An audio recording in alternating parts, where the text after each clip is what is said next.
کہ کیا صحابہ کرام نے یا ائمہ اربعہ نے 12 ربیع الاول کا دن منایا؟ اگر نہیں منایا اور یقیناً نہیں منایا تو یہ بدعت ہے، اور ہر بدعت گمراہی ہے، اور ہر گمراہی جہنم میں لے جانے والی ہے۔ تو جس نے بھی میسج لکھا، بہرحال ان کا اپنا ایک جذبہ تھا، اور ہم حسن ظنی قائم کر لیتے ہیں کہ انہوں نے سوچا کہ شاید مسلمان گناہ کر رہے ہیں اور انہیں گناہ سے بچانا بہت اچھی بات ہے، تو انہوں نے میسج کر دیا۔ ہم دائرہ ادب میں رہ کر یہ پوچھتے ہیں کہ کیا کسی عمل کے جواز کے لیے صحابہ کرام علیہم رضوان کا اس کو کرنا یا ائمہ اربعہ کا اس کو کرنا یہ ضروری ہے؟ گویا کہ انہوں نے کیا تو جائز ورنہ ناجائز ہوگا۔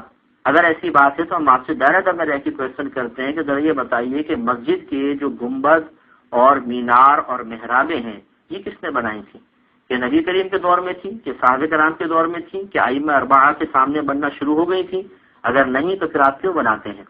جس طرح اب ہمارے ہاں مدارس کا قیام ہے اور ان میں باقاعدہ ایک کورس، ایک سلیبس رکھا جاتا ہے، مخصوص وقت میں اس کا آغاز ہوتا ہے، مخصوص وقت میں امتحانات ہوتے ہیں، مخصوص وقت میں ختم بخاری ہوتا ہے، پھر دستار بندی ہوتی ہے، سنت فضیلت دی جاتی ہے۔ کیا یہ سب صحابہ کرام نے کیا؟ کیا ائمہ اربعہ نے اس کی اجازت دی یا انہوں نے کیا؟ اگر نہیں تو کیا یہ سب کا سب بدعت ہے اور ہر بدعت گمراہی، ہر گمراہی جہنم میں لے جانے والی ہے؟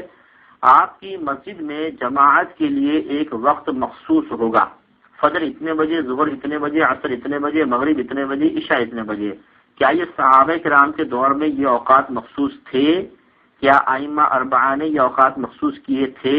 اگر نہیں تو پھر تو یہ بدعت ہوئے، اور ہر بدعت گمراہی، اور گمراہی جہنم میں لے جانے والی ہے۔ اب آپ بتائیں آپ کے بارے میں کیا حکم ہوگا؟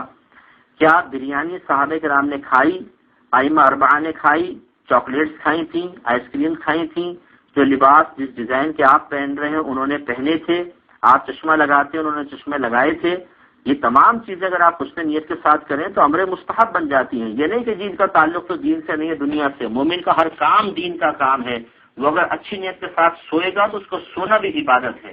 اگر وہ رزق حلال کھاتا ہے تو اس کو رزق حلال کھانا، بیوی بچوں کو کھلانا، یہ بھی عبادت ہے، اس کو بھی ثواب مرتب ہوگا۔ اب آپ بتائیے کہ یہ تمام چیزیں صحابہ کرام نے کی تھی، ائمہ اربعہ نے کی تھی؟ اگر نہیں کی تھی تو بدعت ہوگا، ہر بدعت گمراہی، گمراہی جہنم میں لے کے جائے گی۔ تو میرے بھائی، میں آپ سے گزارش کرتا ہوں کہ آپ D120 سائٹ کراچی پر بدعت کی ایک تعریف لکھ کر بھیج دیجیے، اور ایسی تعریف جو آپ کے نزدیک بالکل جامع تعریف ہو، اور انشاءاللہ عز و جل میں آپ کے سامنے یہاں پہ تشریف فرما ہوں گا، اور انشاءاللہ جو آپ کی جیسی تعریف آئے گی ویسے میں بیان کر کے میں ثابت کر دوں گا کہ اگر آپ ائمہ اسلام کی بدعت کی تقسیمات کو قبول نہ کریں تو پھر کوئی بدعت سے بچ نہیں سکتا ہے۔ آپ کوئی بھی بدعت کی تعریف کر دیں اور خود بچ کے بتا دیجیے گا۔ ائمہ اسلام نے، اب یہاں پہ میں تفصیل چونکہ ہو رہی تو میں دو باتیں عرض کرتا ہوں۔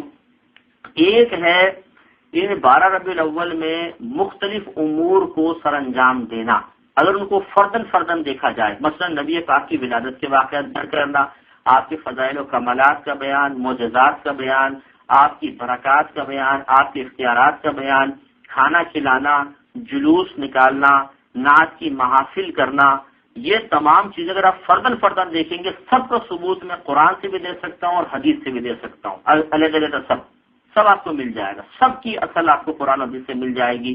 باقی رہا اس کا مجموعہ، ہاں مجموعہ آپ کہہ سکتے ہیں کہ جس طرح اب ہم رسمی طور پہ 12 ربیع الاول کو منا رہے ہیں، اس طرح منانا صحابہ کرام علیہم رضوان کے درمیان رائج نہیں تھا، لیکن بات وہی ہے کہ کیا یہ اصول بنا لیا جائے کہ جو ان کے درمیان رائج تھا وہی جائز ہوگا ورنہ ناجائز ہوگا؟ اگر یہ اصول ہے تو جو میں نے مثالیں آپ کو گنوائی ان کا کیا جواب ہوگا آپ کے پاس؟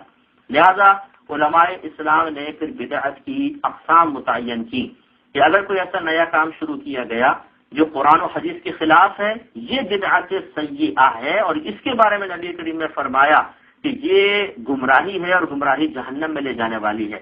اور اگر کوئی ایسا نیا کام ایجاد کیا گیا جو دین کی ترقی کے لیے ہے، دین کی ترویج کے لیے ہے، تو وہ نیا کام کرنا بالکل جائز ہے، بلکہ اس کو بدعت حسنہ کے درجے میں رکھا گیا ہے۔ اور یہ اس حدیث سے بھی استدلال کیا گیا کہ نبی کریم صلی اللہ علیہ وسلم نے فرمایا جس شخص نے ہمارے دین میں کوئی اچھا طریقہ جاری کیا تو قیامت تک جتنے لوگ اس پر عمل کرتے رہیں گے ان سب کا ثواب اس اچھا طریقہ شروع کرنے والے کے نام اعمال میں لکھا جائے گا، اور جس نے کوئی برا طریقہ جاری کیا تو قیامت تک جتنے لوگ اس پر عمل کرتے رہیں گے ان سب کا وبال اس شخص پر ہوگا۔